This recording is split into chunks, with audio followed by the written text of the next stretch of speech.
Hi guys, how are you. मैं सुल्तान अली एक बार फिर हाजिर हूँ आपकी 11वीं बायोलॉजी के अंदर।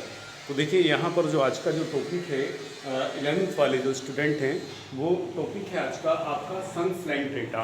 देखिए कल हमने आपको पढ़ाया था क्या पढ़ाया था, संघ पोरीफेरा पढ़ाया था। ठीक है, तो संघ पोरीफेरा में आपको बताया था कि भाई जो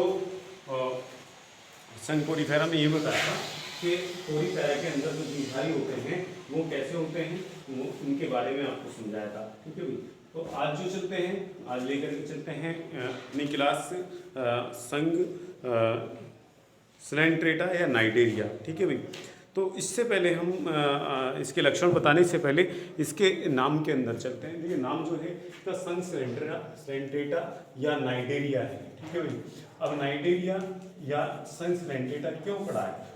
स्लैंट्रेटा दो वर्डों से स्योल और एंट्रेटा से मिलकर के बना है। तो स्योल जो होता है वो खोखली गुहा यानी कि खाली स्थान पाया जाना, शरीर के अंदर क्या है, गुहा का पाया जाना, खाली स्थान का पाया जाना। ठीक है, एंट्रेटा यानी आंत, और इनके अंदर आंत भी होती है यानी खोखली आंत पाई जाती है। ठीक है, जिसमें ये डाइजेशन करते हैं।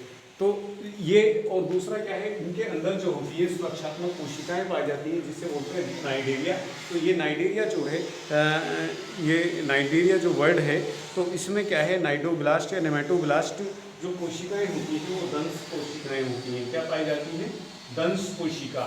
तो दंश कोशिका जो होती है वो क्या करती है, वो ये अपनी सुरक्षा करने के लिए, भोजन पकड़ने के लिए, ठीक है, उनका उपयोग करते हैं। तो इनका ना इस संघ के अंदर जितने भी जीवधारी होते हैं उनके अंदर एक खोखली आंत पाई जाती है, खोखली गुहा, जो जिसके यानी एक ऐसी आंत का निर्माण होता है जो खोखली होती है, खोखली गुहा होती है। ठीक है, गुहा कहते हैं खाली स्थान को। जैसे हमारी क्या होती है, मुख गुहा।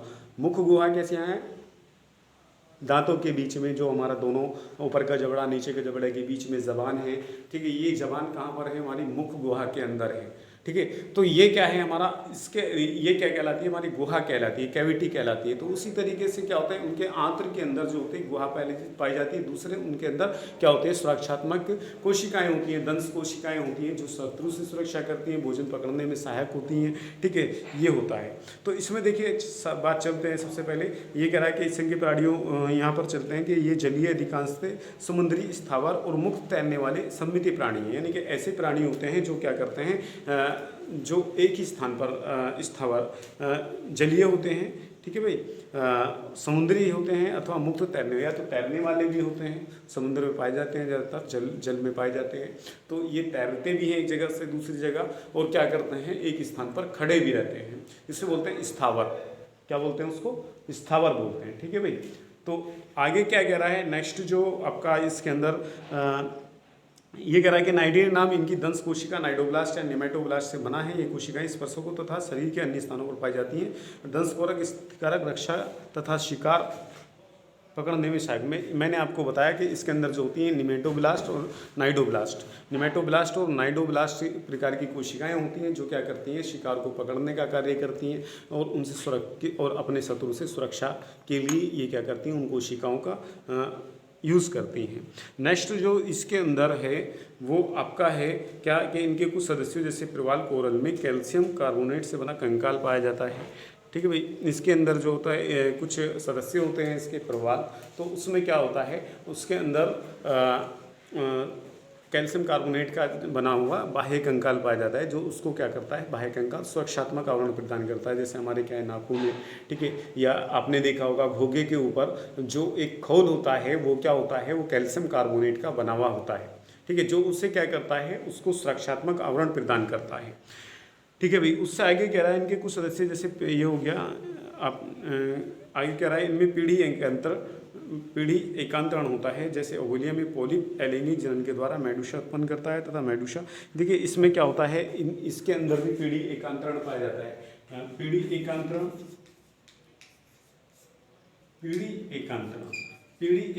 में क्या होता है, पीढ़ी एकांतरण में भी दो अवस्थाएं पाई जाती हैं, पॉलिप और मेडुसा।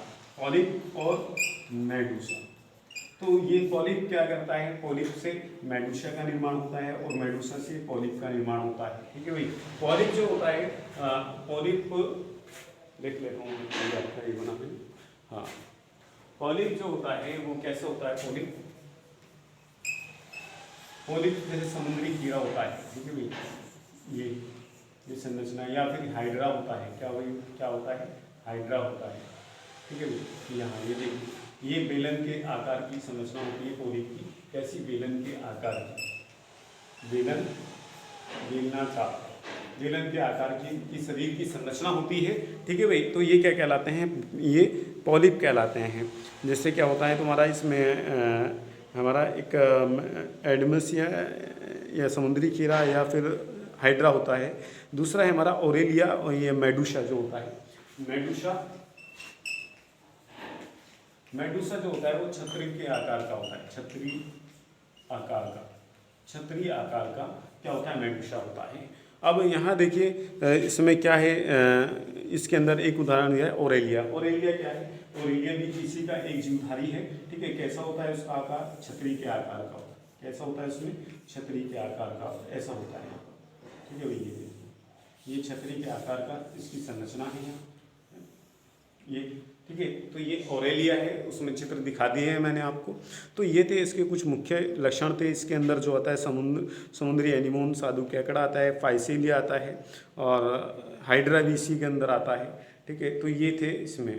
आगे कह रहा है कि भाई संघीय प्राणियों में ऊतक बनने की प्रारंभिक अवस्था पाई जाती है, यानी कि इस संघीय प्राणी के अंदर जो होता है वो ऊतक स्तर वाला संगठन पाया जाता है, यानी ऊतक बनने की प्रारंभिक अवस्था इनके अंदर होती है। जबकि इससे पहले वाली पोरीफेरा के अंदर क्या होता है? कोशिकीय स्तर का संगठन होता है, ठीक है भाई। आगे चलते हैं तो ये कह रहा है कि शरीर के अगले सिरे पर मुख होता है, पर स्पर्शक लगे होते हैं, इनमें गुदा नहीं होती है। हाँ, इनके शरीर के अगले हिस्से पर क्या होता है? माउथ होता है, और स्पर्शक लगे होते हैं, ठीक है भाई। जो उसको क्या करता है? स्पर्शकों से वो भोजन भी पकड़ता है, और दंश कोशिकाएं भी होती हैं जो क्या करती हैं? शत्रु से रक्षा करती हैं